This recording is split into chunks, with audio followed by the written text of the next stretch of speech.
Hi అండి. మనుషులు మాట్లాడతారు. మాట్లాడడమే వాళ్ళ పని. మన గురించి మంచి కన్నా చెడే ఎక్కువగా మాట్లాడతారు. ఎక్కువ నవ్వారనుకోండి, ఎందుకు నవ్వుతున్నావు అంటారు. ఏడిస్తే ఎందుకు ఏడుస్తున్నావు అంటారు. అందరితో మంచిగా ఉంటే నటిస్తున్నాడు అంటారు.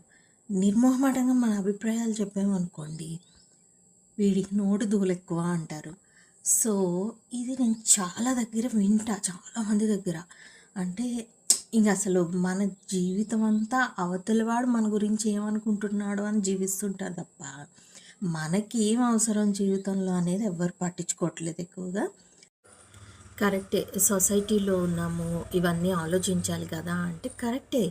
ఎప్పుడు పట్టించుకోవాలి అంటే, నా ఉద్దేశం ప్రకారం మనం చేస్తున్న పని వలన కానీ, మన ఆలోచన వలన కానీ, మన పక్కవాడికి ఇబ్బంది కలుగుతున్నప్పుడు, మన పక్కవాడికి ఏదైనా నష్టం జరుగుతున్నప్పుడు మాత్రమే దీని గురించి ఆలోచించాలి అని నా అభిప్రాయం.